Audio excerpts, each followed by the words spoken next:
Good evening, sir.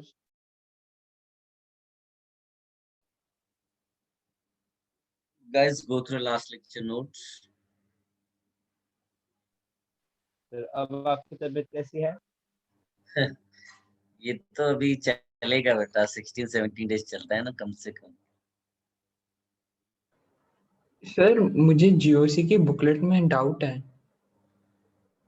UC की booklet में doubt है तो अभी रहने दो उसको। कोई ऐसा टेस्ट वगैरह है क्या तुम्हारा आजकल? नहीं सर, 1-1.5 महीने बाद।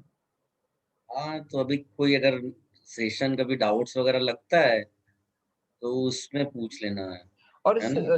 सर ये सेंटरेट वाले लगवा ही नहीं रहे सपोर्ट बैच के doubt session sir. Doubt session नहीं लगवाना है? नहीं सर, इंटीग्रेटेड वालों का तो वीक में 2-2 बार लग रहा है। Yes, sir. इंटीग्रेटेड वाले वो पैसे ज्यादा देते हैं। ओके सर, तो क्या करें सर, मैसेज करते रहे क्या उन्हें?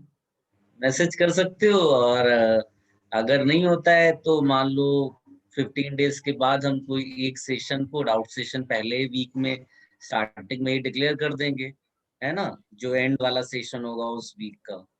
और सर आप अनऑफिशियली ऐसा कुछ एक्स्ट्रा क्लास या ऐसा डाउट लेक्चर नहीं दे सकते? नहीं बेटा, पूरा बिजी रहता है। Okay sir. हाँ, तो पॉसिबल नहीं हो पाता है। सर आपकी हेल्थ कैसी है? हेल्थ बेटा अभी वैसी है, अभी ना खराब हुई है ना अच्छी हुई है। अभी देखते हैं, अभी तो खराब ही होगा, अच्छा क्या होगा। Take care sir. Any doubts बेटा? Last lecture notes. सर हमने जो क्वेश्चन नंबर 5 जो लास्ट में किया था ना, उसमें सर सेकंड वाला एग्जांपल आप एक बार समझा सकते हैं क्या? क्या मैंने दिया था? सर वो आपने दिया था ना कि जो है वो अल्फा बीटा गामा वाला जो आप बताए थे क्यूमुलेटिव बॉन्ड्स। सर उसमें आपने सेकंड एग्जांपल दिया था, सर स्ट्रक्चर बताऊं? ये था क्या? मतलब क्या क्वेश्चन था? क्वेश्चन मेन चीज क्या, ड्यूटरेशन था या फिर क्वेश्चन था कि टॉटोमेरिज्म दिखाएगा कि नहीं दिखाएगा? टॉटोमेरिज्म नहीं दिखाएगा कि दिखाएगा? ये वाला एग्जांपल है। Yes sir. बोल इसमें क्या चाहिए? सर इसमें आपने वो मतलब बताया कैसे कि टॉटोमेरिज्म है? मैंने बोला कि यहाँ पर अल्फा एच तो क्यूमुलेटिव वाला बनाएगा टॉटोमर, है ना, यस सर। तो वो पॉसिबल नहीं है। लेकिन अगर हम गामा एच को देखें और अगर गामा एच को निकाल दो, तो खास बात ये है कि जिस तरह से अल्फा वाला माइनस चार्ज नॉर्मल सिनेरियो में रेजोनेंस करके ओ तक जाता है, यहाँ पर एक्सटेंडेड वे में वैसा ही गामा वाला एच निकाल के माइनस चार्ज रेजोनेंस करके ओ तक पहुंच जाएगा।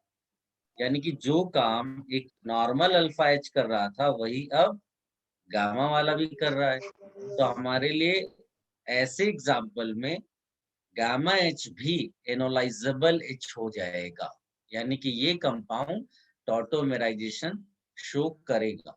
अब हम मान लीजिए कि आपने गामा एच भी हटा दिए, उसमें से रिप्लेस कर दिए आपने, तो अब अल्फा तो जा नहीं पा रहा था बिकॉज क्यूमुलेटिव था, और गामा है नहीं, इसलिए यहाँ वाला एग्जाम्पल टॉटोमेरिज्म शो नहीं करे। Is it clear? Yes sir. Sir तो जब सर एक्सटेंडेड रेजोनेंस हो बोलो रहा है बेटा। तभी गामा एच काम में आता है ना?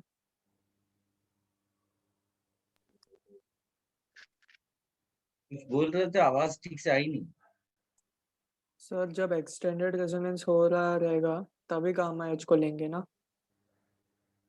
जब एक्सटेंडेड हो रहा होगा तभी, और इट्स नॉट ओनली गामा, कोई भी एक्सटेंडेड करके कितनी भी दूर से ओ तक माइनस भेजना चाहिए बस। गामा तो एक पॉपुलर एग्जांपल है। यस सर गामा के बाद भी हो सकता है क्या बहुत सारे? ये कॉमन सेंस की बात है। तुम एच हटाओगे, अगर रेजोनेंस करते करते करते करते वो ओ तक पहुंच जाए माइनस, तो वो वाला एच हो जाएगा तुम्हारा। समझा? एंड सर सर पिछले लेक्चर में लास्ट वाले क्वेश्चन जो था, maximum number of H which can be exchange with T, उसमें सर बीटा एच का कोई रोल ही नहीं था। इसका बेटा सर बीटा एच ऐसे नहीं कॉन्सेप्ट्स यूज करते हैं बेटा, ऐसा थोड़ी ना है कि मतलब हर किसी का अपना टैलेंट होता है, ये थोड़ी ना कोई भी जाकर एग्जाम क्वालिफाई कर लेगा। तो तुम्हें डिसाइड करना है कि वो टैलेंट किस एच के पास है। तो सबसे पहले ये निकालना होता है कि कौन कौन सा एच एनालाइजेबल एच है। उसमें हम नाम नहीं बोल रहे अल्फा बीटा गामा, वो तो फॉर्चुनेटली पढ़ाई लिखाई करने के बाद, कॉन्सेप्ट्स देखने के बाद हमने अल्फा और गामा ये दो प्रेडिक्ट किए, और बीटा उसमें फॉल नहीं करता। तो अगर तुमको ये प्रॉब्लम है कि हमको प्रेडिक्ट करना नहीं आता कौन सा एच एनालाइजेबल होगा, तो वो अभी मैंने बताया कि एच को निकाल दो, माइनस चार्ज रेजोनेंस कराओ, अगर ओ तक जाएगा तो समझ लेना कि वो एनालाइजेबल एच है। खत्म कहानी। अब इसमें अल्फा बीटा गामा तो मैंने कुछ बताया ही नहीं आपको। Yes sir. और बोलिए।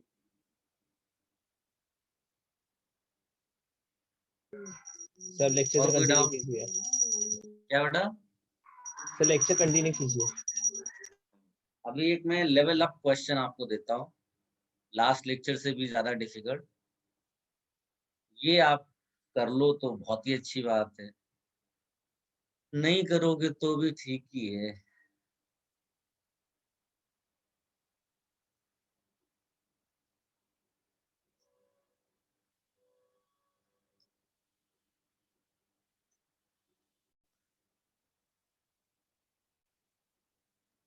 और केवल उतना नहीं लिखा करें जितना मैंने स्क्रीन पे लिखा है ना। बहुत सारी चीजें हम बातचीत करते हैं, बोलते हैं, तो वो रफ मैनर में आपको लिख लेनी है। कई बार ऑफिशियली नहीं लिखा सकते ऐसा कुछ, लेकिन आप अपनी मर्जी से लिख लो उसको, सॉल्व करने का स्टाइल कैसे है, कैसे इनिशिएट किया, वो सब लिखना पड़ता है। तभी जाकर के आपको 2-3 महीने बाद चीजें याद होंगी कि अच्छा ये सब भी किया था हमने।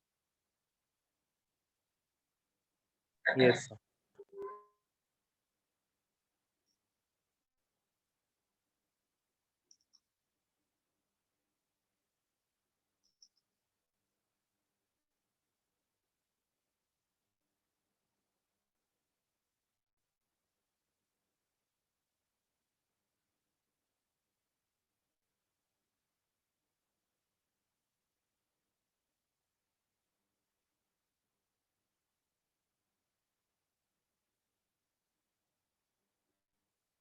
गेट द आंसर, तीनों सही होंगे तो ही सही मानेंगे।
Write your answers in chat box.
Good.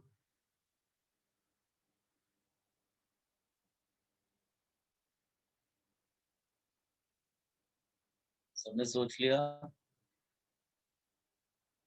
Yes sir.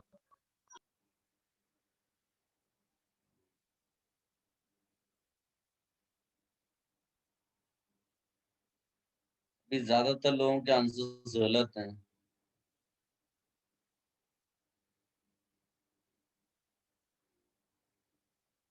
आपके 3 में से एक भी आंसर गलत है तो मेरे लिए वो पूरा सेट गलत है। इसका मतलब आपको कॉन्सेप्ट्स की क्लैरिटी नहीं है।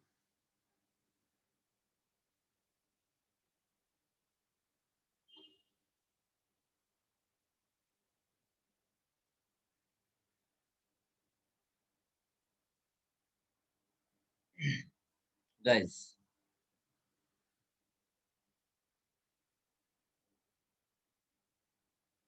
देख लेते। ड्यूटेरियम एक्सचेंज है ये, हाँ? मतलब जहां पर भी कार्बन माइनस बन पाएगा वहां वहां टी प्लस जुड़ जाएगा। यही हमने लास्ट लेक्चर में भी लर्न किया था, है ना? Yes sir.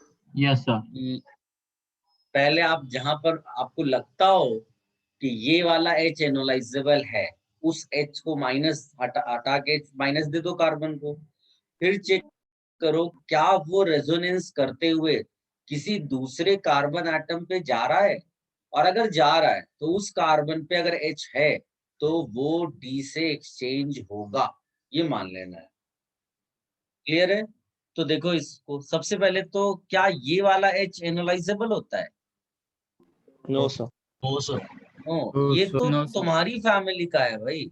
मतलब सीओ तुम हो, तुम्हारे घर में ही रहता है, पड़ोसी का H देखना है, तुम्हारा खुद का H नहीं। तो ये केवल अकेला यहाँ पर इस तरह का दिख रहा है कार्बन, जिसके पास 2 हाइड्रोजन एटम। तो या तो तुम आंसर 2 लिखो, अगर तुमने 3 लिख दिया तो कचरा कर दिया। 2 आंसर लिखा तो मान लेते हैं कि हाँ तुम में बेसिक नॉलेज है।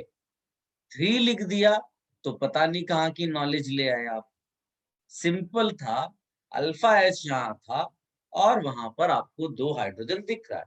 बट अब आते हैं जो पढ़ा लिखा बच्चा है, उसके हिसाब से जब हम इस H को हटाएंगे, माइनस चार्ज लगाएंगे, तो ये माइनस O तक तो जाता है, इसका मतलब एनालाइजेबल है। लेकिन ये माइनस और कहाँ कहाँ जाता है रेजोनेंस का? बेंजीन रिंग के अंदर। तो बेंजीन के अंदर वो यहाँ जा सकता है, यहाँ जा सकता है, यहाँ जा सकता है। और क्या वहां पर हाइड्रोजन है? तो आंसर है यस। जहां जहां गया वहां एक एक हाइड्रोजन अवेलेबल है, तो वहां ड्यूटेरियम एक्सचेंज होगा। इसका मतलब है 3 यहां से आए और 2 यहाँ से आए। यहाँ काउंट नहीं करना, यहाँ काउंटिंग करना। तो 3 यहाँ पर आए और 2 यहाँ पर, यानी इसका आंसर हो गया 5। लेकिन खुश नहीं हो, तीनों सही नहीं होंगे तब तक सही नहीं माना जाएगा। मैंने बार बार बोला है, लकली आपका सही हो जाए तो अलग बात है। अब देखते हैं आगे, क्या इस बार भी बेंजीन रिंग का H एक्सचेंज में जा पाएगा? बताओ। No no sir, no sir. क्यों नहीं जा पाएगा? बिकॉज कार्बन नेगेटिव नहीं है। इस बार कार्बन निगेटिव यहाँ पर है, क्या ये केपेबल है कि बेंजीन रिंग के अंदर माइनस अपना डाल दे? No sir. Lone pair single single है, यानी कि ये रेजोनेंस पॉसिबल नहीं है। तो इसका मतलब है सीधे सीधे इसके यही बस 3 हाइड्रोजन एटम है, तो आंसर इज 3। यस ये कोई डिफिकल्टी नहीं थी, फिर भी आप आंसर नहीं दे पाए। बताइए, अच्छा लास्ट चांस, बोर्ड एग्जाम की तरह हो गया। अब ये तो बोर्ड एग्जाम का क्वेश्चन हो गया समझ लो, क्योंकि आपको क्वेश्चन भी पता है, आंसर भी पता है, खाली जो है एग्जाम हॉल में लिख के आना होता है। बताइए कितना है? 8 8 भाई, सर, रिंग में भी जाएगा और वो बाजू में आप भी जाएगा। आप लोग बोर्ड एग्जाम के लेवल पे बहुत अच्छा काम करते हो। आपको क्वेश्चंस का स्टाइल बता दिया जाए और फिर उस तरह के 4 क्वेश्चंस दे दिए जाए तो आप लोग बहुत अच्छा करोगे और पेरेंट्स भी कहेंगे कि मेरा बच्चा बहुत ही टैलेंटेड है। अब फिर बाद में जब जेई वाले से मिलते हैं तो बोलते हैं कि परफॉर्म क्यों नहीं कर रहा है, मेरा बेटा तो बहुत टैलेंटेड है, उसको तो 98% आया था बोर्ड में, यहीं आकर के परफॉर्म नहीं कर रहा है वो। तो कैसे करेगा? आपको नए क्वेश्चन सॉल्व करने की एबिलिटी डेवलप करनी है, ठीक है? जाल लगा देनी है, नया क्वेश्चन जब भी मिले कि वो सही हो जाए। इट्स नॉट अबाउट इजी और difficult, it's about new question. नया क्वेश्चन सॉल्व करो, आ गया तो अच्छा फीलिंग अंदर लेकर आओ, नहीं आए तो थोड़ा सा बुरा लगना चाहिए, कॉपी कर लो। Yes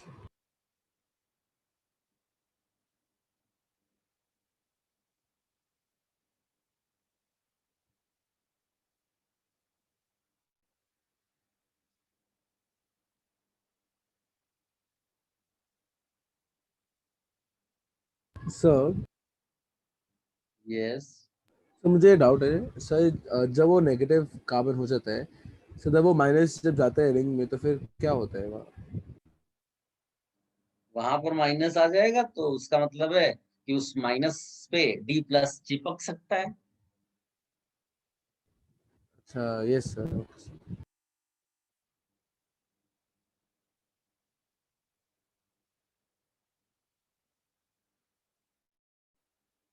Should I remove this?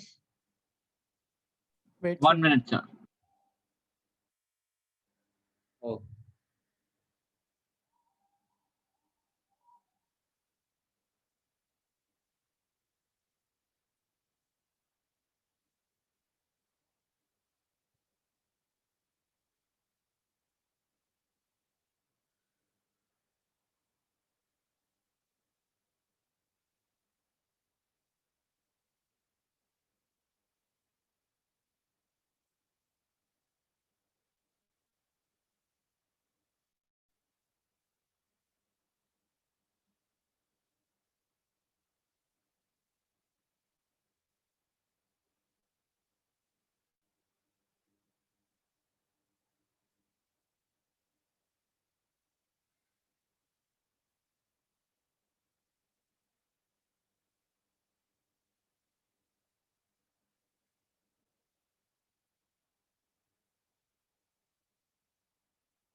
Done?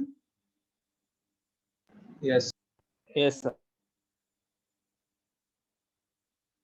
चलिए, तो ये ड्यूटरेशन भी हो गया।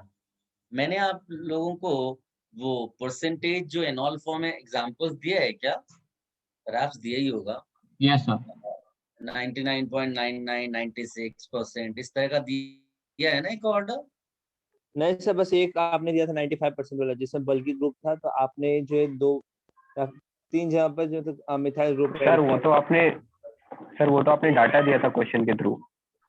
Yes sir. नहीं वो नहीं, पूरा एक सेट दिया होगा कम नहीं से सर, कम नहीं तो नो 7 सर, 8 नहीं दिया है सर। नहीं दिया सर। दिए। क्या मैंने बुकलेट का एक क्वेश्चन आपको करवाया है? No sir. नहीं सर। अरे रुक, बोलने तो दे। Question number 7 part B. नहीं सर, होम असाइनमेंट 1 का 3 और 7 कराया था। 3 और 7 ही तो बोल रहा हूँ। बट सर वो बी पार्ट ए का था। 7। अच्छा, ना वो सब तो पुराना है। ऑटोमेरिज्म की बात कर रहा हूँ। चलिए कोई नहीं। नहीं Guys, करा एक है। छोटा सा डेटा, कोई प्रॉब्लम, एक छोटा सा डेटा आप लिख लो।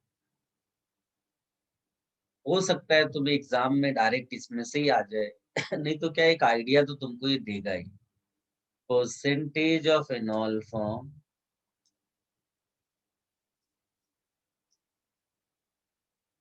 और ये लिक्विड स्टेट में है। हाँ, ना भी लिखा हो तो भी हम यही लेंगे। हाँ, यस सर। जैसे पहला आप लिखते हो, याद रखना दिया है कीटो फॉर्म, लेकिन परसेंटेज किसका लिख रहे हैं हम लोग? Enol enol form. Form. Enol 99.99%।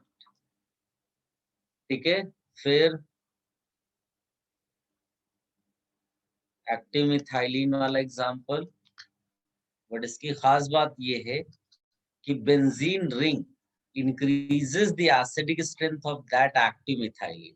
इसका एसिडिक एज का स्ट्रेंथ बढ़ जाता है, तो दूसरों के कंपैरिजन में जहां पर एक्टिव मिथाइलिन होगा, उनके कंपैरिजन में इसका एनॉल कंटेंट ज्यादा होगा। यहाँ पर एनॉल कंटेंट है 96%। फिर एक C6H5 हटा दो, उसके बदले कोई एल्काइल लगा दो, तो सडनली जो कम हो जाएगा इसका एनॉल कंटेंट। याद रखना इसका परसेंटेज नहीं है, मैं बार बार बोल रहा हूँ, ये इक्विलिब्रियम में एनॉल के साथ होगा और एनॉल का परसेंटेज है। फिर एक नॉर्मल,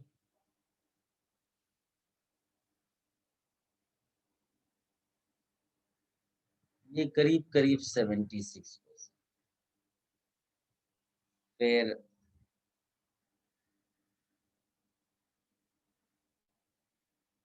एक खास कंपाउंड है कि ये और ये लगभग एक जैसा है, खाली डिफरेंस ये है कि यहाँ एक एच हटाकर बीच में मिथाइल लगा दिया। ये क्यों मैं बोल रहा हूँ कि स्पेशल है?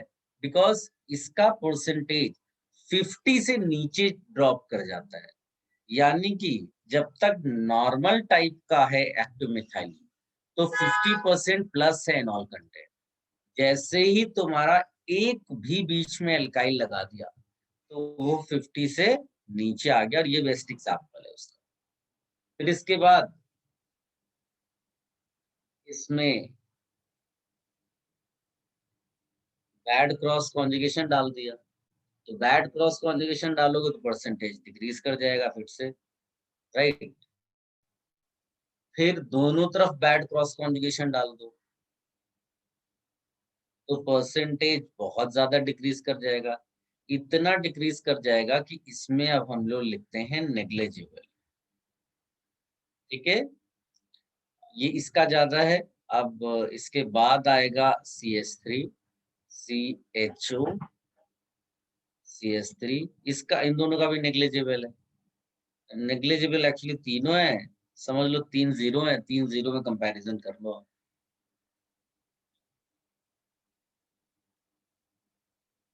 कॉपी कर लो उसको। सर हेलो, सो 31% वाला जो वो कम क्यों हो, वो आप समझ।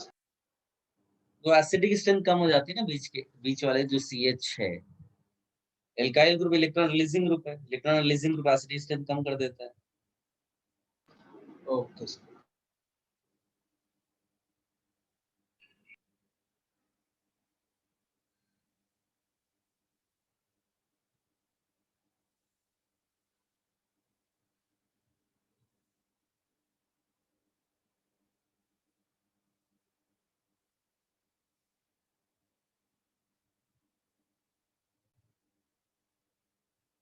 सर आपका सेकंड लास्ट कंपाउंड क्या है? Second last CH3 CHO। Okay sir.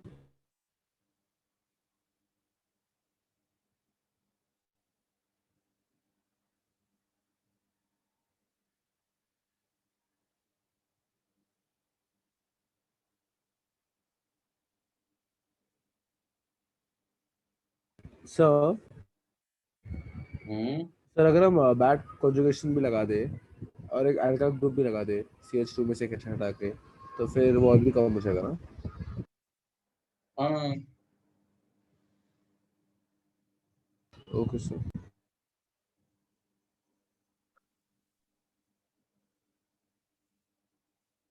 should I remove this?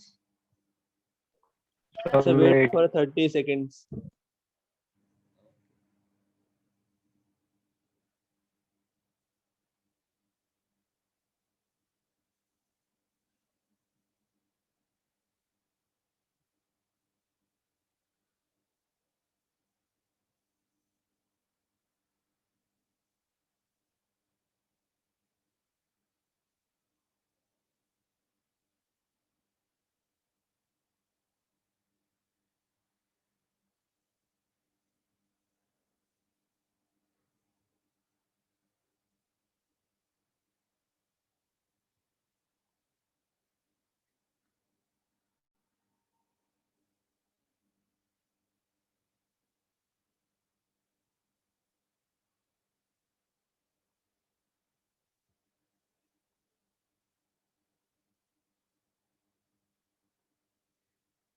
Sir आपने सेकंड लास्ट क्या लिखा है? Second last CH3CHO। सर आपने लास्ट क्या लिखा है? CH3COCH3 negligible। सर यस बेटा। सर 31% वाले में CH3 फिर CA के आगे क्या लिखा है? CH3 नेक्स्ट है C double bond O dash CH3। Okay sir.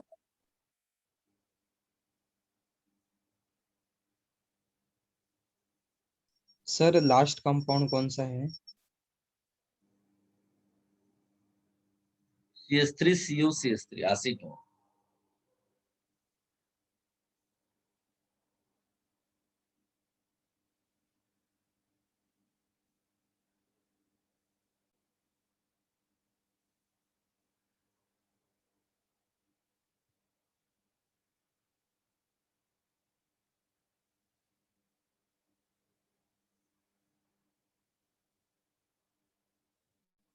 Sir आपने सेकंड लास्ट क्या बताया? CH3CHO।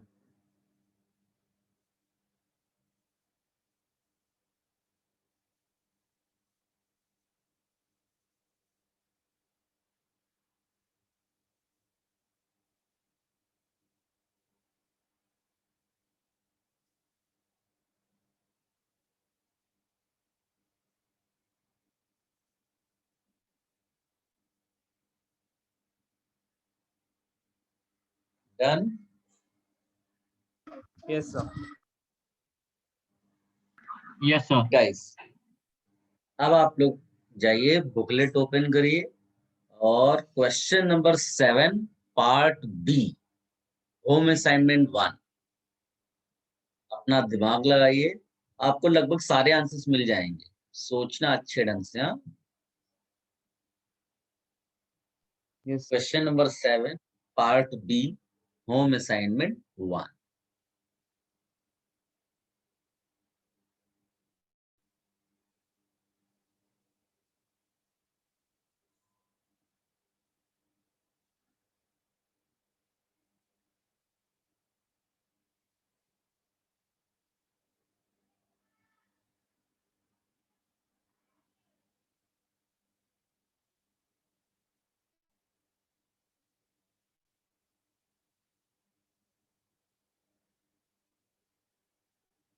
So कौन सा वाला?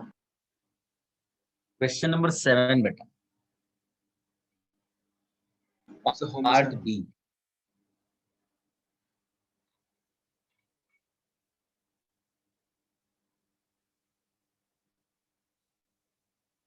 आ रहा है आंसर सबको? सर इसमें पार्ट भी किधर है? Yes sir. पार्ट भी नहीं है sir it's on page number 157। मेरे पास। पेज नंबर वगैरह कुछ नहीं है मेरे को तो। मेरे पास मोटा सा कोई अलग बुक है। क्वेश्चन नंबर एक बार रिपीट करना। क्वेश्चन 7। नहीं तो रिक्वेस्ट कर लो, कोई ना कोई तो डाल देगा।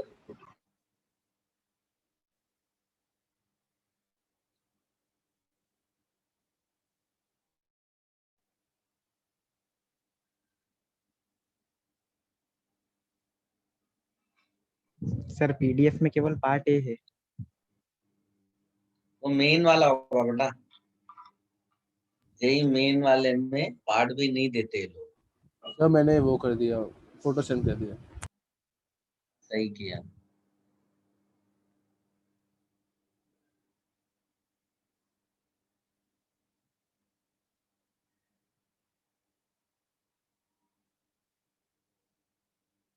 याद रखना, सबसे पहली चीज आपको एसिडिक एच सोचना है। हाँ, एसिडिक एच सब्जेक्टिव टाइप का क्वेश्चन है।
तो इसमें डेटा यूज कर सकते हैं क्या? डेटा यूज कर सकते हो, ऐसी कोई बात नहीं है, लेकिन डेटा कहाँ को थ्योरेटिकली एक्सप्लेन करना आना चाहिए ना।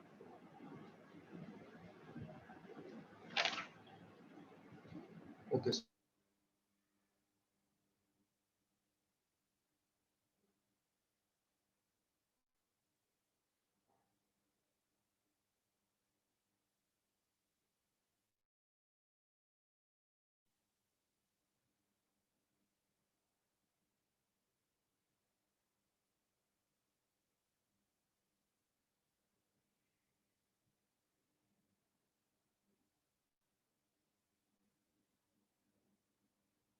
सबने अटेम्प्ट कर लिया, डिस्कस कर लें।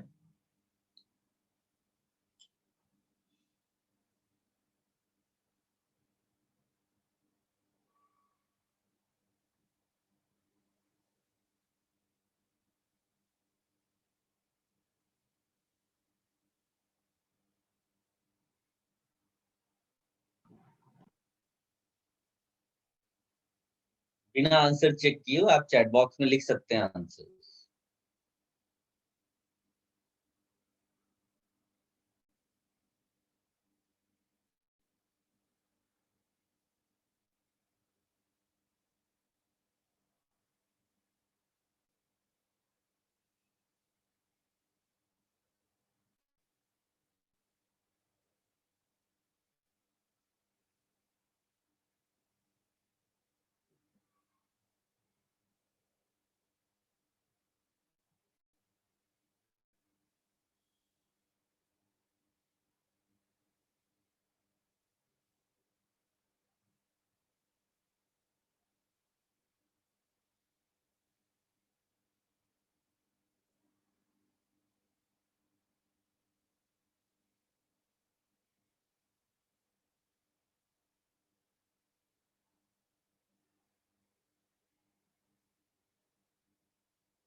वेरी गुड, बहुत सारे लोगों ने आंसर किया।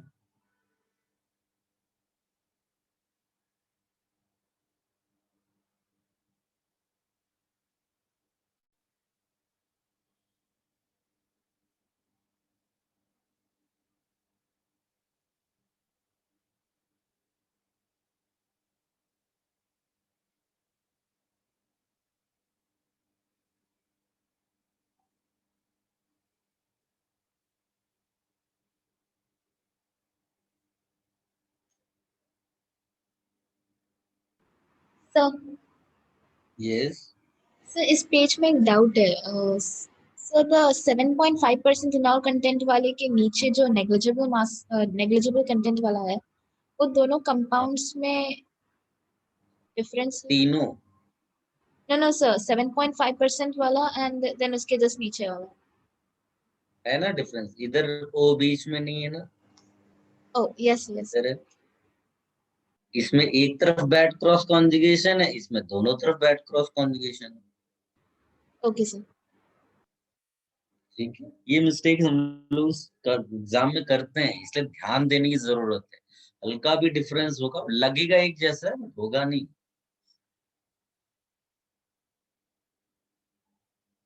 Have you all attempted? Should I discuss Yes, sir. now?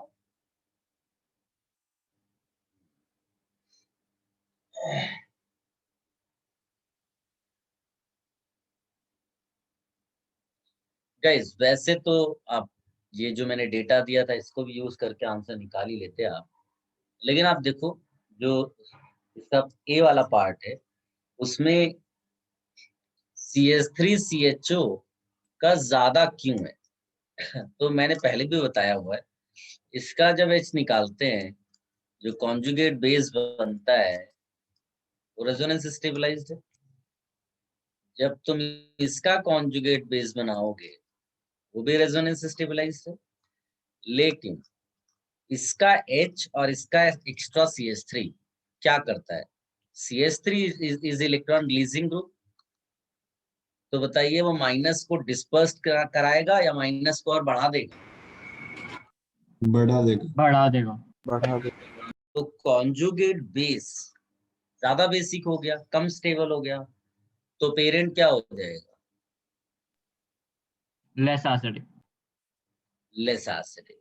तो बस 2 अल्फा H थे, तुमने इसको बोला मोर एसिडिक, तो जिसका एसिडिक H ज्यादा अच्छा है, अल्फा H ज्यादा अच्छा है, उसका एनॉल कंटेंट ज्यादा होगा, तो ए का आंसर क्या हो जाएगा? First. Is it clear? Yes yes sir. B वाले में देखो, इसमें तो साफ साफ दिख रहा है एक्टिव मिथाइलिन, क्या देख पा रहे हो? Yes sir. दूसरे कंपाउंड में तो एक्टिव मिथाइलिन है नहीं, तो सर इसका इसमें भी बैड 1 हो जाएगा। क्रॉस कॉन्जुगेशन होगा ना 2 बार? हाँ भाई, बैड क्रॉस कॉन्जुगेशन तो है, लेकिन एक्टिव मिथाइलिन तो है। अरे हाँ मान सर। लीजिए कि हाँ, ये लेट अस से कि तुम 7 IITs की बात करते हो, है ना? तो अभी एक कॉलेज है ठाकुर कॉलेज, ठाकुर कॉलेज में तुम कंप्यूटर साइंस भी कर रहे होगे तो क्या फर्क पड़ जाएगा? इनकी बात ही अलग है। तो भले ये कमजोर है, लेकिन एक्टिव मिथाइलिन वाला केस है, तो ऐसा किसी नॉर्मल से कंपेयर करोगे तो ज्यादा ही मिलेगा ना। Yes sir. हाँ सर समझे।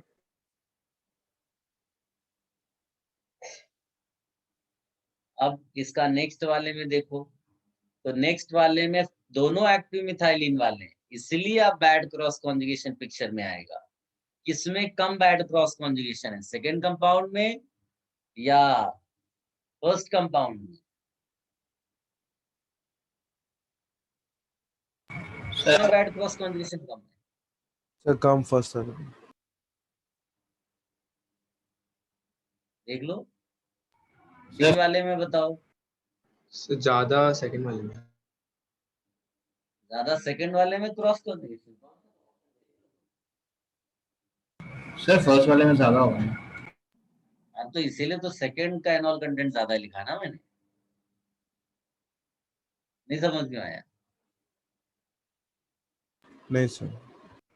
अबे बैड क्रॉस कॉन्जुगेशन बढ़ जाता है तो एनॉल कंटेंट खराब हो जाता है, एसिडिक स्ट्रेंथ कम हो जाती है।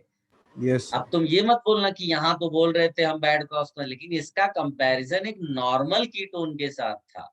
यहाँ दोनों ही एक्टिव मिथाइलिन है। जब दोनों एक्टिव मिथाइलिन हो गए तो हमने बैड क्रॉस कॉन्जुगेशन पे ध्यान दिया। क्या समझ में आया? Yes sir. Yes sir. B वाले में बताइए क्या कॉन्सेप्ट लगाओगे, बोलो, The same bad cross conjugation. Answer बोलो। तो फर्स्ट वाले में ज्यादा इनॉल आंसर कंटेंट होगा। सर The first वाला। ई वाले में बताइए।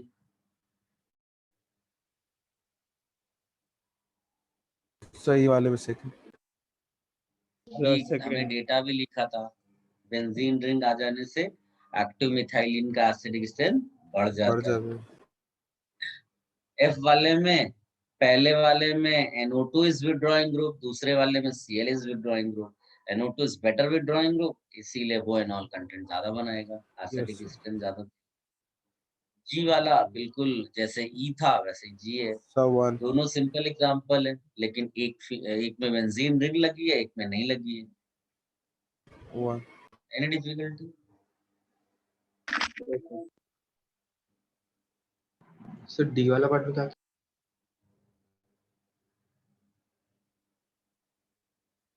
डी वाले में दोनों एक्टिव मिथाइलिन वाला केस है, लेकिन पहले कंपाउंड में एक भी बैड क्रॉस कॉन्जुगेशन नहीं है, दूसरे में एक बैड क्रॉस कॉन्जुगेशन है।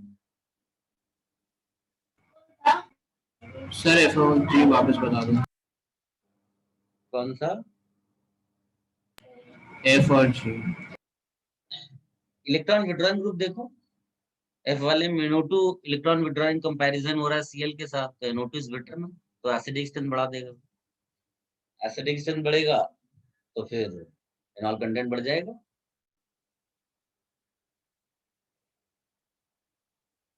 सर सी वाले में हमने क्या किया? कोई बताएगा सी वाला इसको हेल्प करेगा? एनीबॉडी? सी में फर्स्ट वाले में 2 जगह पे बैड क्रॉस कॉन्जुगेशन है और सेकंड वाले में बस 1 जगह पे, तो सेकंड वाले में ज्यादा इनॉल कंटेंट होगा।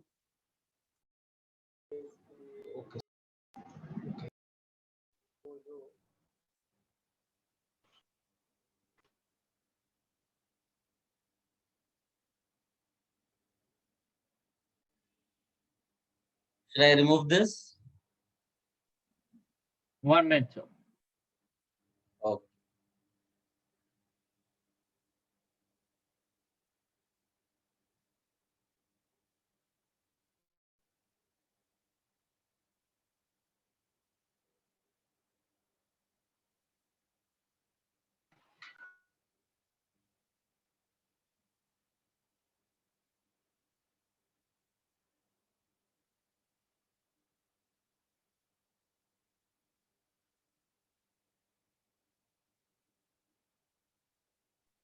सर जी में क्या होगा? कोई हेल्प करेगा इसकी? जी में अगेन बेंजीन रिंग। बुरा बता बेटा, इतना जल्दी थोड़ी ना समझ में आता है सबको। सर बेंजीन रिंग लगाने से उसका इनॉल कंटेंट बहुत ज्यादा बढ़ जाता है। It is same as D वाला क्वेश्चन।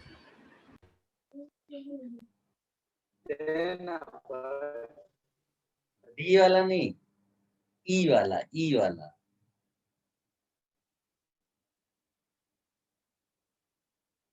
हाँ सर सर। ई वाला ना? Yes yes yes. हाँ, ई में बेंजीन रिंग आ गई ना तो एसिडिक स्ट्रेंथ बढ़ा देता है वो। Yes sir.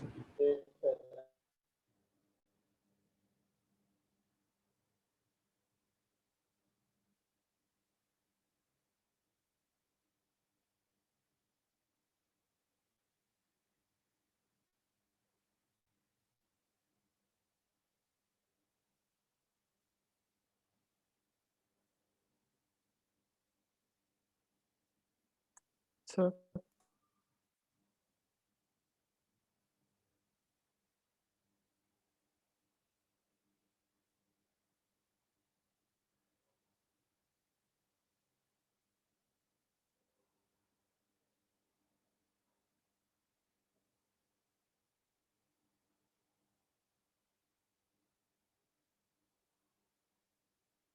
Should I remove this now?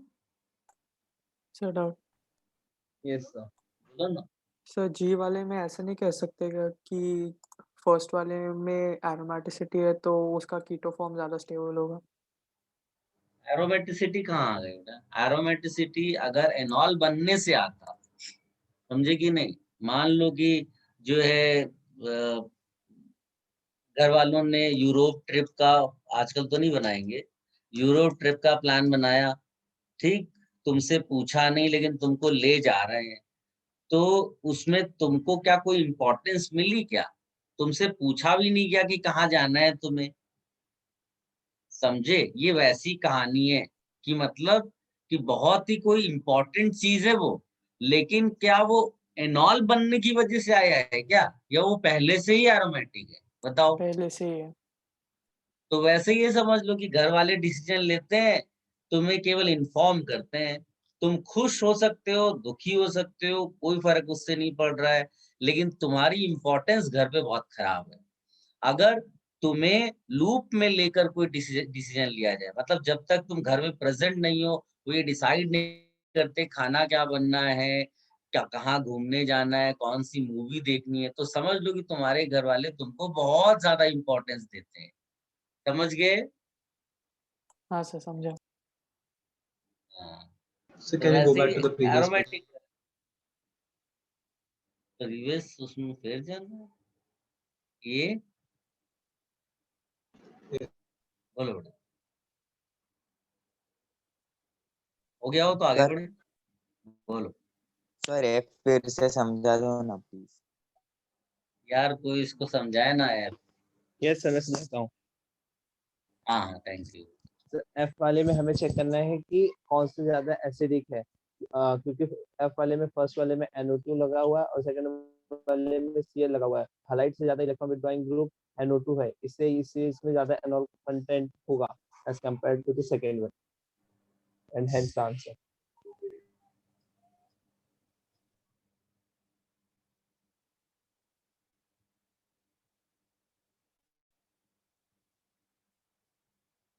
Sir continue करो। कंटिन्यू करूं?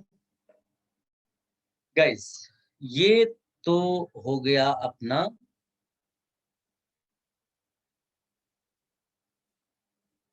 जो भी हमको कीटो इनॉल टॉटोमेरिज्म में पढ़ना था, ठीक है। अब इसका जो लास्ट पार्ट है, कीटो इनॉल टॉटोमेरिज्म के अलावा भी there are some आइसोमेरिज्म्स, there are some टॉटोमेरिज्म्स। तो इतना पूछते तो नहीं है, और अगर मैं ना भी बताऊं फिर भी तुम अपने आप सोच के तो कर ही लोगे, बट फिर भी because name you will not be able to relate, तुम टॉटोमर लिख पाओगे, एच माइग्रेट करा दोगे, सब कुछ कर लोगे, but you can not relate the name. तो मैं आपको नाम के साथ कुछ टॉटोमेरिज्म्स बता रहा हूँ, ठीक है। तो आप हेडिंग डालिएगा अदर टॉटोमेरिज्म्स।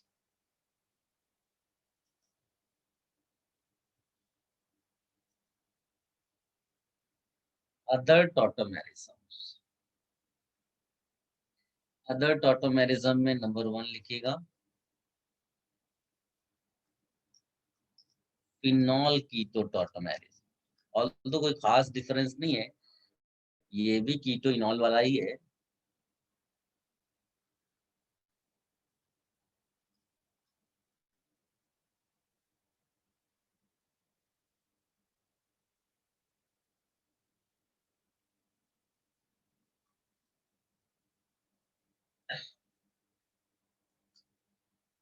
एक होता है nitroso oxime tautomerism,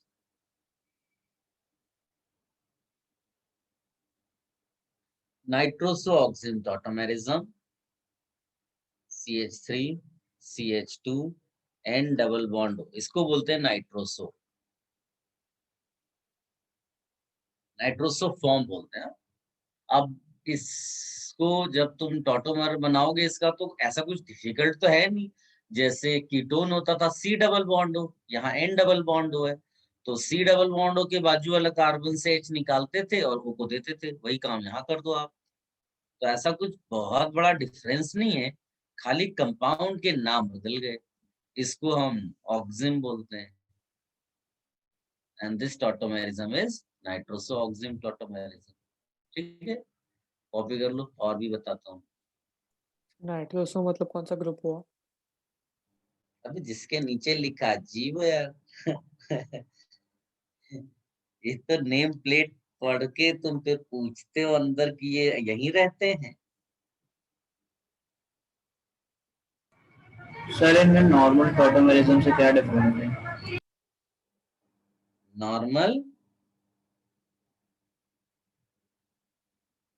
normal tautomerism से डिफरेंस क्या क्या मतलब है? ये कह सकता है कि हम नॉर्मल है, दूसरा वाला एबनॉर्मल है। डिफरेंट डिफरेंट टाइप्स की टॉटोमेरिज्म्स है ना। हमें कीटोइनॉल ज्यादा पढ़ना होता है। FT okay sir.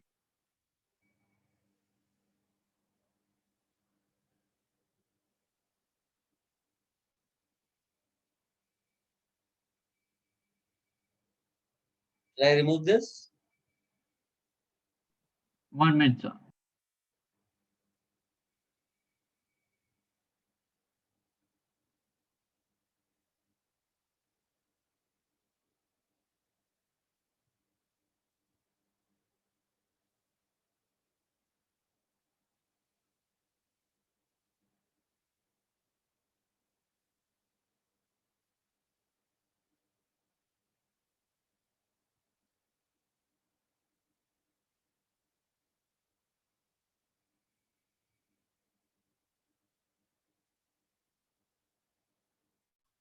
Sir, you may proceed.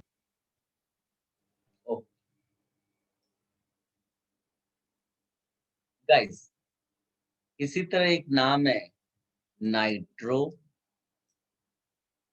AC nitro tautomerism. ऐसा कुछ नहीं कि आप अपनी मर्जी से नहीं लिख पाओगे, बस नाम रिलेट नहीं कर पाओगे। जैसे कि ये नाइट्रो वाला है ना, नाइट्रोफॉर्म। और दिमाग लगाओगे तो पता चल जाएगा। जैसे CO होता था और फिर अल्फा पे कार्बन पे H होता था, वो एग्जैक्टली वही सब कर रहे हैं हम लोग।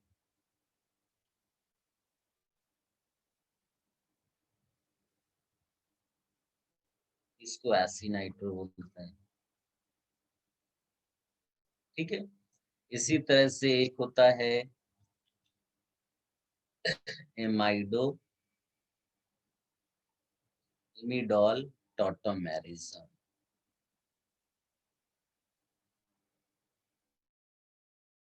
इसमें भी कोई बहुत चीज नहीं है। देखो, तुम खुद भी प्रेडिक्ट कर लोगे। अगर तुमसे पूछा जाए कि इस CO के रिस्पेक्ट में अल्फा पोजीशन यहाँ भी है और यहाँ पर भी है, लेकिन कौन सा अल्फा H ज्यादा एसिडिक है, तो क्या आंसर होगा तुम्हारा? H कनेक्टेड टू N या H कनेक्टेड टू कार्बन? याद करिए कैटेगरी डिफरेंस GOC, बताइए। Anyone? Sir, C. So N को H कनेक्टेड टू C. चुप कर, कॉपी कर लो इसको।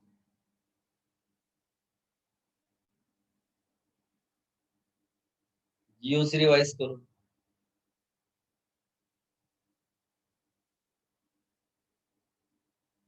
कैसे भूल जाते हो यार?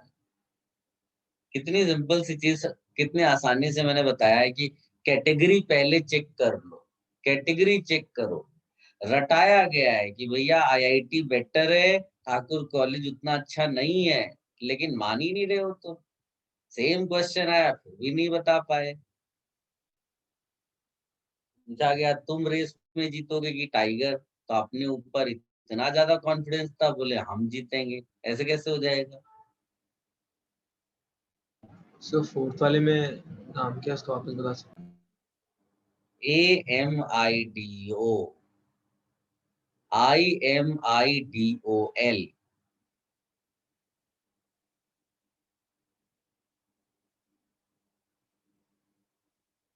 Done. Should I remove this? Yes, sir. Yes, sir. Sir एक 1 मिनट।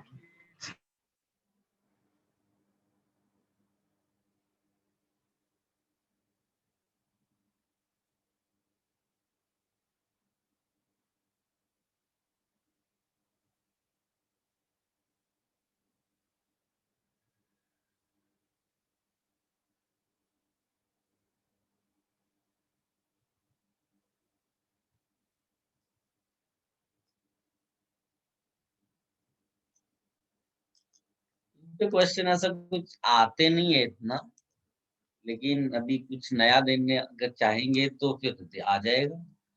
तो अपने को क्या लेवल अप करके ही पढ़ाई करनी पड़ेगी। सर वो जो लास्ट एग्जाम्पल था उसका नाम क्या बोला था आपने? कोई हेल्प कर दे इसकी। अमाइडो, उसका इमेडॉल। इमेडोल, IMIDOL। ये भी कॉपी कर लो।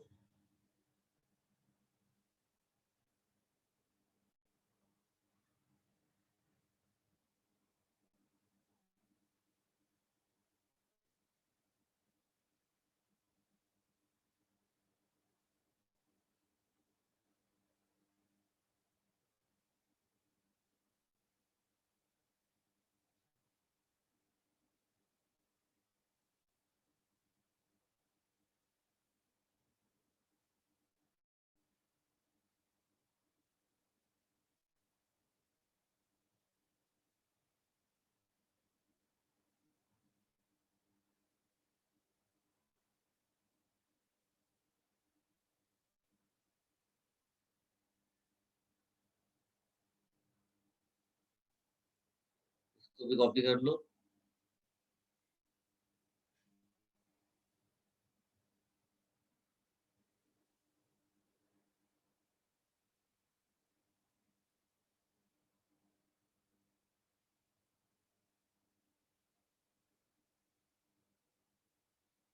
सर नाम भी पूछते हैं क्या?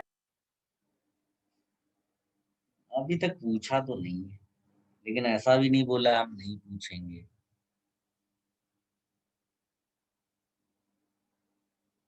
सो ये लास्ट वाले में क्या है उसका नाम? लैक्टम लैक्टिन, थोड़ा अजीब सा है लेकिन नाम है।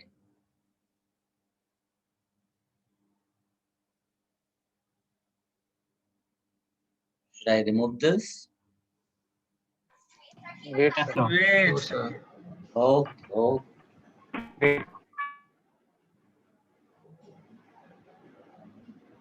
लैक्टम लैक्टिन में साइमल्टेनियसली 2 टॉटोमेरिज्म हो रहे हैं ना? नहीं, 3 हो रहे हैं ना सर? 3 हो रहे हैं। ओके।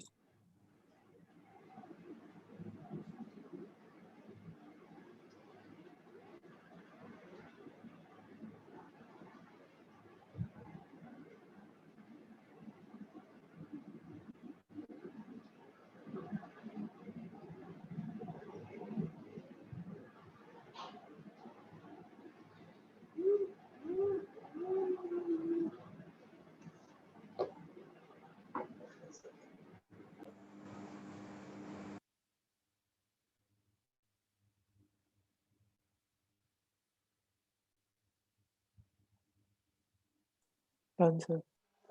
ये कौन लिखता है? Aditya Singh sir, I am in Thakur only now. मतलब अच्छा, आप महाराष्ट्र बोर्ड में हो गया बेटा?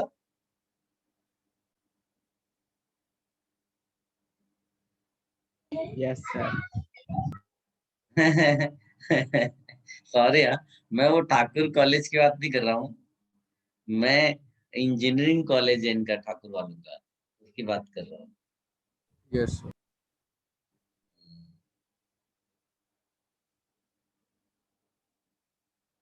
अब लेकिन है खराब तो क्या कर सकते। हाँ सर, मैं खुद बोलता हूँ। क्या? अच्छा, चलिए कोई नहीं। Guys, now we are going to discuss a very special tautomerism जो एग्जाम में आने के बड़े चांसेस हैं। There is one chapter called biomolecules, लगभग लास्ट में हम ये चैप्टर पढ़ते हैं, उसमें इसको आप यूज करोगे। जो बायोमोलिक्यूल्स कार्बोहाइड्रेट्स है ना, उनमें हम ओपन चेन और रिंग, इनका जो इक्विलिब्रियम होता है ना, उसको हम टॉटोमेरिज्म की हेल्प लेकर एक्सप्लेन करते हैं। somebody saying सर फुटबॉल के लिए बहुत अच्छा कॉलेज है ठाकुर। अच्छा, नहीं सर, झूठ बोल रहे हैं। जो बोल रहे हैं, ठाकुर वालों का ग्राउंड है इधर, बाकी तो एक नंबर का झूठ बोल रहा हाँ है सर, उसी में। क्रिकेट का भी है।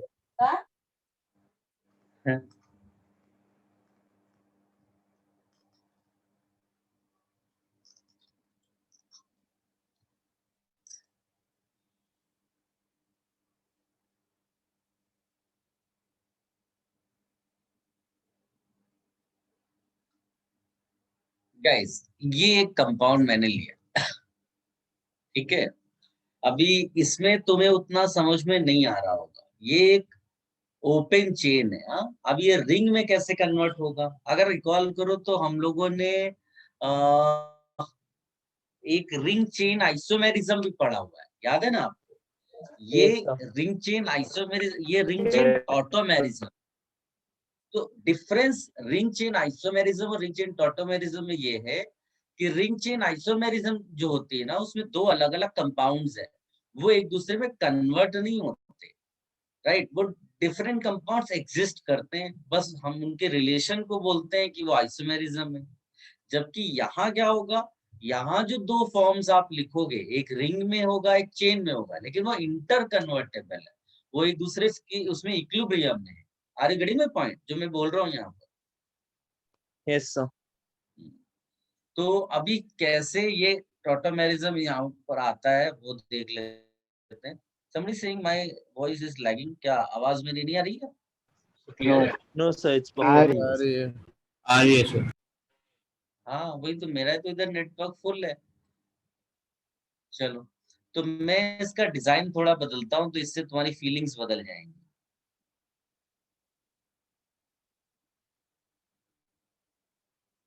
कई बार होता है ना कि दूर रह करके उतना आपको समझ में नहीं आता है, जब पास बैठाल दिया जाता है तब आप समझते हो कि हाँ मैं उसको पसंद हूँ और वो मुझे, ठीक है। तो ये मैंने डिजाइन बदल दिया, इससे आपको एक फीलिंग आ रही होगी कि अगर इंटरेक्शन हुआ तो एक 6 मेंबर्ड रिंग मिल सकती है। क्या आप विजुअलाइज कर रहे हो सिचुएशन को? सर क्या बोला आपने? Yes, sir. अरे यार, अब ऐसी बातें बार बार नहीं बोलता मैं। अब इधर देखो, एक में इफ यू रिकॉल हमने जीओसी में इलेक्ट्रोमेरिक इफेक्ट किया है, याद है? Yes, sir. Yes, sir. तो याद करके बताइए क्या होता है electromeric effect. Can you recall? नहीं याद आया तो आप नोटबुक देखो, उसको देखकर बताओ। सो वो न्यूक्लियोफाइल एंड इलेक्ट्रोफाइल ऐसा कुछ होता है। क्या था? सर मतलब मल्टीपल बॉन्ड्स में डबल या ट्रिपल में अगर रिएजेंट मिलाएंगे, रिएजेंट अप्रोच करते हैं, तो फिर जो इलेक्ट्रॉन है वो पाई इलेक्ट्रॉन है वो शिफ्ट हो जाता है कंबाइनिंग एटम की ओर। Very good. एक रिएक्टिव साइट होती है जहाँ से एक इलेक्ट्रॉन एक तो गेन किया जाता है, नहीं तो डोनेटेड। एंड सर टेम्परेरी होता है। हाँ, चलिए, तो basically under the influence of reagent, pi electrons shift towards one of the constituent atoms। जब पाई इलेक्ट्रॉन शिफ्ट होगा तो उनका जो दो एटम है उनमें से एक हो जाएगा इलेक्ट्रोफिलिक साइट और एक होगा न्यूक्लियोफिलिक साइट। इलेक्ट्रोफिलिक मतलब जो इलेक्ट्रॉन डेफिशिएंट है। तो अब जैसे यहाँ न्यूक्लियोफाइल है, तो न्यूक्लियोफाइल कहाँ अटैक करेगा? इलेक्ट्रॉन डेफिशिएंट साइट पे, तो बस उसके साथ ऐसे जुड़ जाएगा। और ये टेम्परेरी इफेक्ट था। क्यों? अगर न्यूक्लियोफाइल यहाँ से हटा दो तो प्रोसेस रुक जाएगा, कीटोन अपने आप में स्टेबल है, ठीक है। यस। तो ये इलेक्ट्रोमैग्नेटिक इफेक्ट को हम यहाँ पर यूज करने जा रहे हैं। देखो, internally you can see oxygen के पास लोन पेयर है, देख पा रहे हो आप लोग? यस ये Yes, sir. कार्बन पे जैसे ही अटैक करेगा, इसके इन्फ्लुएंस से पाई इलेक्ट्रॉन्स ऑक्सीजन की तरफ जाएगा, Yeah. अब ऑक्सीजन पे प्लस आएगा because oxygen is giving electron pair, और O पे Yes, sir. माइनस आएगा यहाँ, तो O यहाँ का अपना प्लस न्यूट्रलाइज करने के लिए H प्लस को बाहर कर देगा, तो H प्लस जाएगा कहाँ, इस O माइनस के पास, राइट। तो ये जो आपको Yes, दिख रहा है sir. ना, दो, एक को बोलेंगे हम लोग चेन और एक को बोलेंगे रिंग, और ये इक्विलिब्रियम में, this is ring chain tautomerism. Is it clear? Copy कर Yes. लो इसको। सर ये ऑक्सीजन न्यूक्लियोफाइल है ना?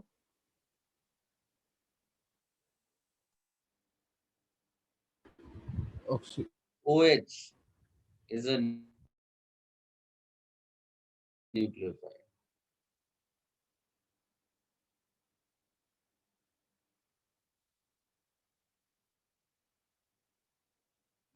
यहाँ पे ब्रैकेट में इलेक्ट्रोमैग्नेटिक इफेक्ट लिखना है क्या सर?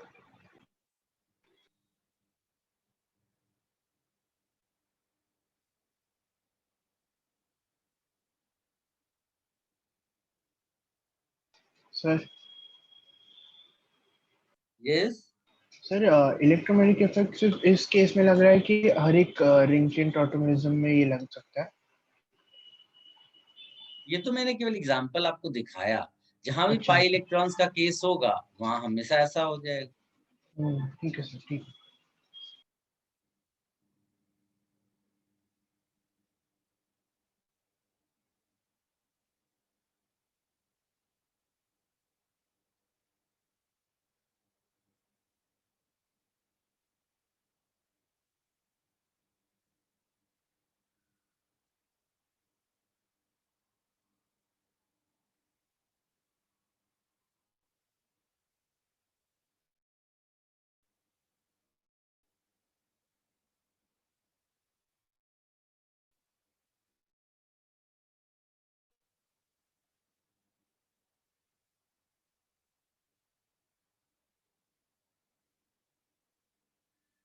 सर आपने अभी कुछ बोला क्या? मैं डिस्कनेक्ट हो गया था।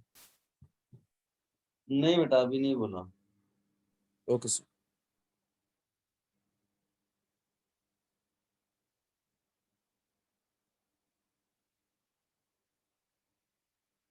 Should I remove this? Yes, sir.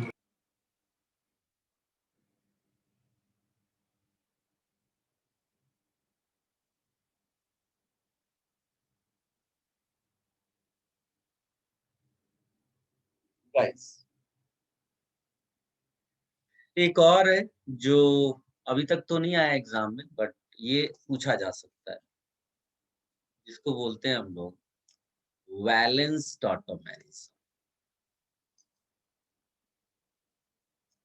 Valence tautomerism, एक छोटा सा नोट लिखो।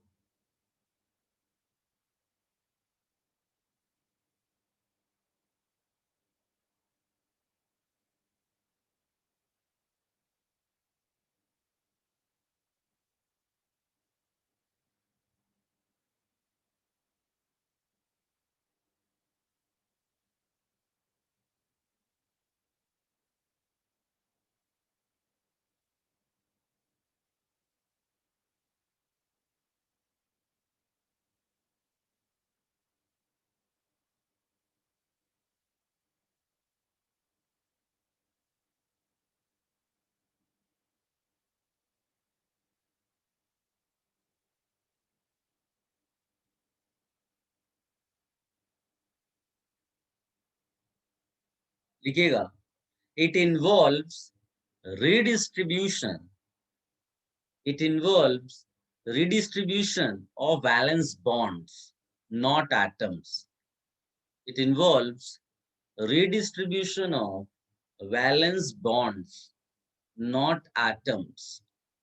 सोचो, अभी तक हमने ऐसा कोई आइसोमेरिज्म नहीं पढ़ा, मतलब टॉटोमेरिज्म नहीं पढ़ा, जिसमें एटम मूव नहीं कर रहा हो। ये अकेला ऐसा है जिसमें नाम से ही देखो, वैसे तो पता चल रहा था, वैलेंस टॉटोमेरिज्म। तो एक बड़ा पॉपुलर एग्जांपल है, इफ यू रिकॉल, ये, इसको आप ध्यान से देखो, क्या याद है ये? Yes, sir. Yes, Hey, sir. Yes, Navneet. sir. Tough shape. Yes. Non aromatic compound है ये, नॉन एरोमेटिक है। और इसमें नॉन एरोमेटिसिटी क्यों आई है? क्योंकि टफ शेप हो गया।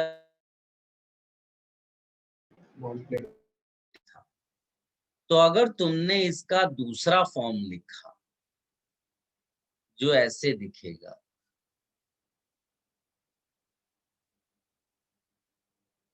तो क्या ये एक दूसरे के रिजल्टिंग स्ट्रक्चर्स हैं?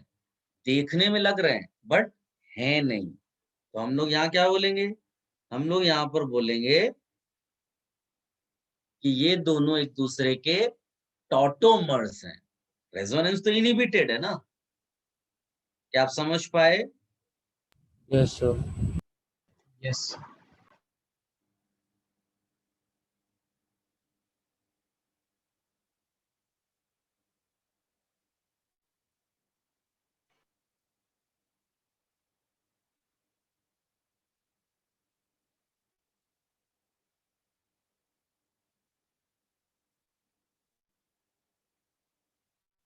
इसी का तुम और भी एग्जाम्पल लिख सकते हो, जैसे कि ये वैसे तो एंटी एरोमेटिक है, लेकिन अगर यहाँ बल्कि ग्रुप्स लगा दिए जाए ना तो रेजोनेंस गेट्स इनहिबिटेड। तो अब अगर तुम इसका दूसरा फॉर्म लिखोगे, ये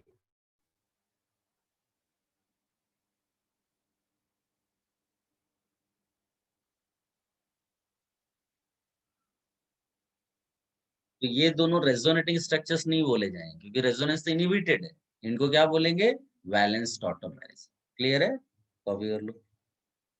यस सर।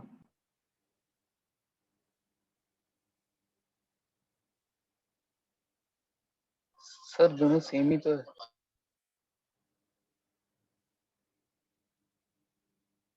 सेम है?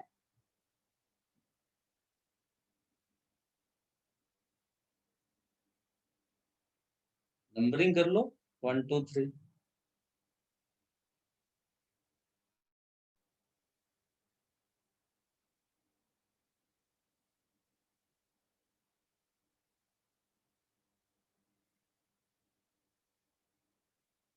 सर इनमें रेजोनेंस इसलिए नहीं होगा क्योंकि ये लोग नॉन एरोमेटिक है ना। नहीं, रेजोनेंस इज इनहिबिटेड, इसीलिए नॉन एरोमेटिक है। तो रेजोनेंस इनहिबिटेड कैसे है? पहले वाले में टफ शेप है, प्लेनैरिटी लूज की, इसलिए रेजोनेंस इनहिबिटेड हो गया। दूसरे वाले में तूने बल्कि ग्रुप्स लगा दिए, उसकी वजह से रेजोनेंस इनहिबिटेड हो गया। हो गया? Should I remove this? तो बल्कि ग्रुप्स ने क्या किया जिससे इनहिबिट हो गया? समझ में नहीं आया बेटा, क्या पूछा तुमने? तो बल्कि ग्रुप्स की वजह से क्या ऐसा हुआ जिससे वो नहीं हुआ रेजोनेंस? ओवरक्राउड। ऐसा ही पी। Okay sir. जो ऑर्बिटल्स होते हैं वो अगर सिंक में नहीं होंगे तो रेजोनेंस इनहिबिटेड हो जाता है। तो अगर ज्यादा स्ट्रेन वगैरह आएगा, क्राउड आएगा, तो ऑर्बिटल्स का भी डायरेक्शन थोड़ा बहुत चेंज होता है, ऐसा है।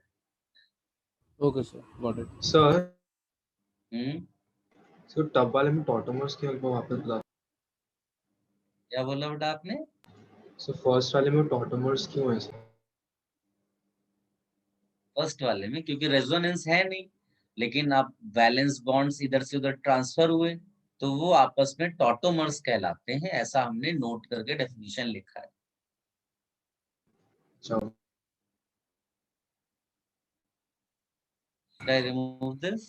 सर आपने अभी कुछ इम्पोर्टेंट बताया क्या, मैं डिस्कनेक्ट हो गया था। इसको छोड़ भी सकते हो बेटा, मतलब अगर ज्यादा आपको कंफ्यूजन हो रहा हो, ऐसा कुछ है, मेरा काम है मैं आपको A to Z सब दे रहा हूँ। अब वो आप कितना ले रहे हो ये आपकी अपनी मर्जी है। अगर कैपेबिलिटी थोड़ी कम है तो जबरदस्ती भी ना करें, एक बार प्रॉब्लम्स वगैरह सॉल्व करना, फिर जितनी जिसकी रिक्वायरमेंट जिस तरह से हो उसको उतना टाइम आपको दे देना है। ठीक है? Yes sir. Yes sir.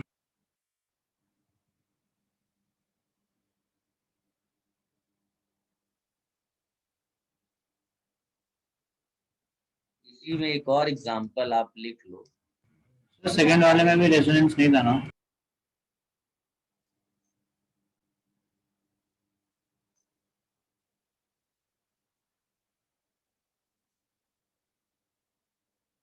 ये एग्जांपल है, इसमें भी वैलेंस इलेक्ट्रॉन्स ही केवल मूव कर रहे हैं, कोई एटम मूव नहीं कर रहा। सर ये वैलेंस टॉटोमेरिज्म का ही है ना? हाँ, ये उसी का एग्जांपल है। इसमें टॉटोमेरिज्म हो रही है, कोई रेजोनेंस नहीं हो रहा है और ना ही कोई एच मूव कर रहा है।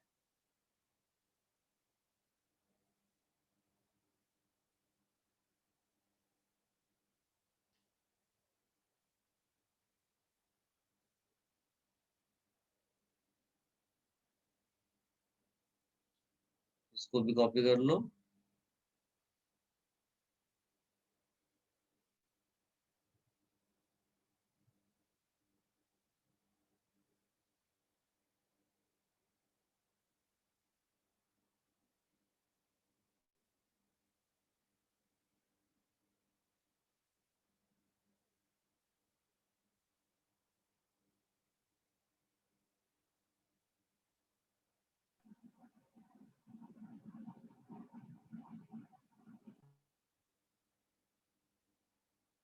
सर तो ये सारे स्ट्रक्चर्स एक्चुअली एग्जिस्ट करते हैं ना, क्योंकि एक टॉटोमर्स है।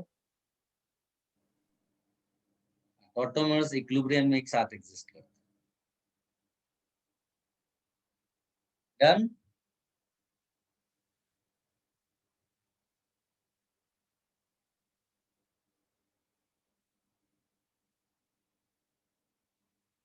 Guys booklet निकालिएगा।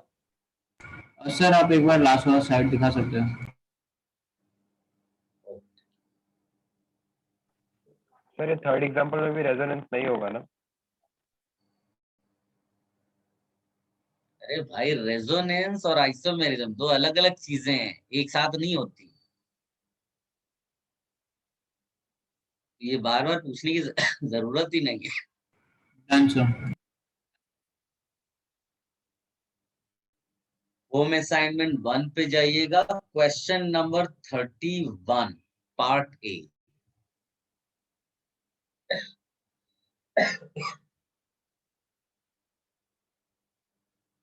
इसको अटेम्प्ट करिए। आज आपका लेक्चर ये क्या बोलते 8:30 तक ही लूंगा। क्वेश्चन नंबर 31 अटेम्प्ट करिए।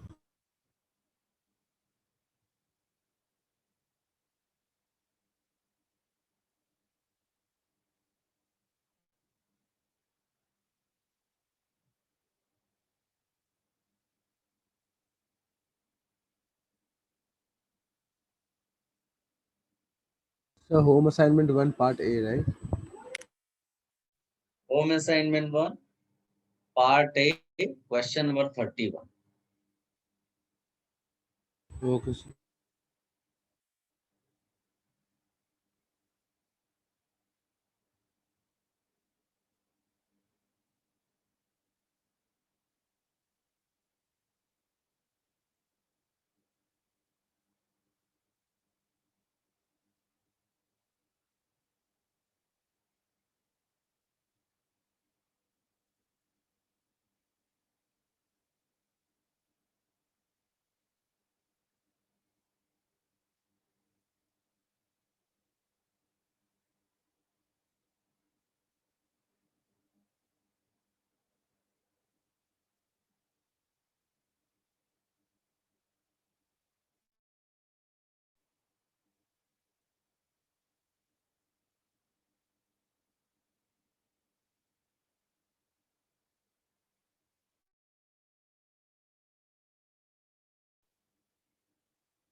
अच्छे से एनालाइज करिए हर एक ऑप्शन को। It's not about getting answer only. इसका ऑप्शन ए भी अच्छा है, उसको देखो, वो एक दूसरे में डायरेक्ट कन्वर्ट नहीं होता, कुछ दिमाग लगाइए।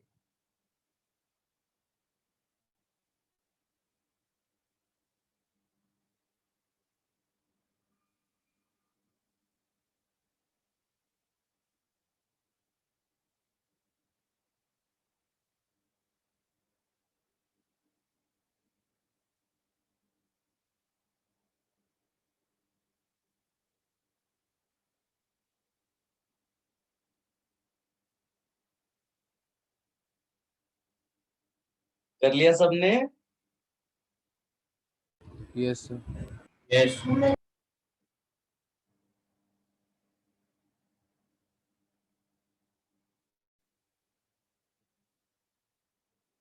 गाइस, इसमें तुम पहला ऑप्शन जैसे देखो, मैं दोबारा बोल रहा हूँ, इट्स नॉट अबाउट कि आंसर आपने निकाल रखा है, आपने हर एक केस को एनालाइज किया है कि नहीं, वो इम्पोर्टेंट है। यहाँ पर क्वेश्चन बहुत अच्छा है।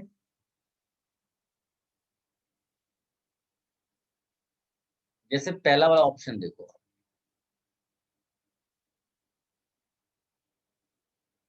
यहाँ पर OH है, यहाँ CHO। अगर आप केवल इतने पार्ट पे फोकस करो, ये you can see this is enol. Enol क्या होता है? एक डबल बॉन्ड होगा और उससे कनेक्टेड OH होगा। तो if I ask you to write keto of this, तो क्या लिखोगे आप? यहाँ डबल बॉन्ड O बना दोगे, बस हो गया, और वहां का H यहाँ आ जाएगा। Am I clear? अब Yes. इस पार्ट पे फोकस करो, ये कीटो है तो यहाँ एनॉल बना दो, यानी कि जहां एनॉल था वहां कीटो बनाया, जहां कीटो था वहां पर एनॉल बना दिया। ध्यान से देखो तो उन्होंने ये दिया हुआ है ए ऑप्शन में, यानी आपको डायरेक्ट नहीं मिल सकता था ये। तो कई बार अभी यहाँ पर तुमने सिंगल ऑप्शन सोच के टिक कर लिया, लेकिन एग्जाम में मिस्टेक हो सकती है। तो यहाँ से यहाँ जाना वो 2 स्टेप्स के उसमें था, 2 बार आपने टॉटोमेरिज्म दिखा। ठीक, बी ऑप्शन में क्या बात है? बी ऑप्शन में ring chain tautomerism, can you see? Yes sir. एकदम सिंपल सा दिख रहा है, ring chain tautomerism. OH nucleophile है। हाँ, यस अब सी वाला ऑप्शन जो है लोग पहचान नहीं पाते, वो भी रिंग चेन टॉटोमेरिज्म है। Sir resonance inhibitor. कोई रेजोनेंस इनहिबिटर वगैरह नहीं है। हम यहाँ रिंग चेन टॉटोमेरिज्म बोल रहे हैं, बैलेंस वाला नहीं बोल रहे हैं। ये नाइट्रोजन का लोन पेयर है, ये न्यूक्लियोफाइल की तरह काम करेगा और इस कार्बन पे अटैक करेगा। नाइट्रोजन पे प्लस आया, प्लस को न्यूट्रलाइज करने के लिए अपना H+ हटाएगा और वो H+ जाएगा कहाँ पे? O- पे। तो ये आप देखोगे एक एक्स्ट्रा रिंग आ गई बीच में। ऐसा बॉन्ड बनने का मतलब है, रिंग आई ना नया, तो इन दोनों को आपस में क्या रिलेशन देते हैं? Ring chain tautomerism. ऑल्दो ये भी रिंग है, लेकिन उस रिंग को अगर हम चेन मान लें तो इस प्रोसेस से एक नया रिंग क्रिएट होता है, तो उसके पॉइंट ऑफ व्यू से ये हो गया रिंग चेन टॉटोमेरिज्म। और डी वाला ऑप्शन जो आंसर है, उसकी खास बात ये है कि उसमें कोई भी टॉटोमेरिज्म नहीं है, सीधे सीधे O- रेजोनेंस कर रहा है। यस। तो वैसे तो आंसर डी है बाकी लेकिन एनालिसिस आप सबका करिए, कॉपी कर लो इसको।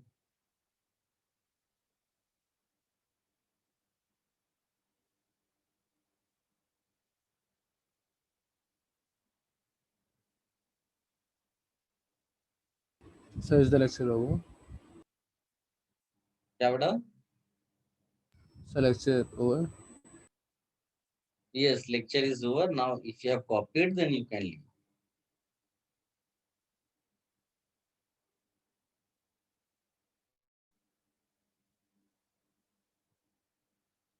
Okay, thank you sir. Hello sir. Sir बोलिए बेटा।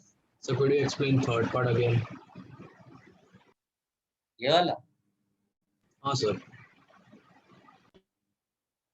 इसमें नाइट्रोजन का जो लोन, जैसे यहाँ ऑक्सीजन का लोन पेयर न्यूक्लियोफाइल बन के कार्बन पे अटैक किया, वैसे ही नाइट्रोजन का लोन पेयर है तो नाइट्रोजन ने अटैक किया। तो अब बॉन्ड जो एक्स्ट्रा क्रिएट हुआ वो नाइट्रोजन और इस कार्बन के बीच में है। तो आप देखो 2 रिंग्स बन गई, पहले एक ही रिंग थी। तो हमारे लिए वो जो पहली एक रिंग थी वो एक नॉर्मल चेन की तरह था। अब जब 2 रिंग बन गई यानी रिंग क्रिएट हुई, तो अब इसको भी हम बोलेंगे ring chain tautomerism. Okay sir. Sir चलिए अब इसको कॉपी कर लो आप। ठीक है सर, बाय।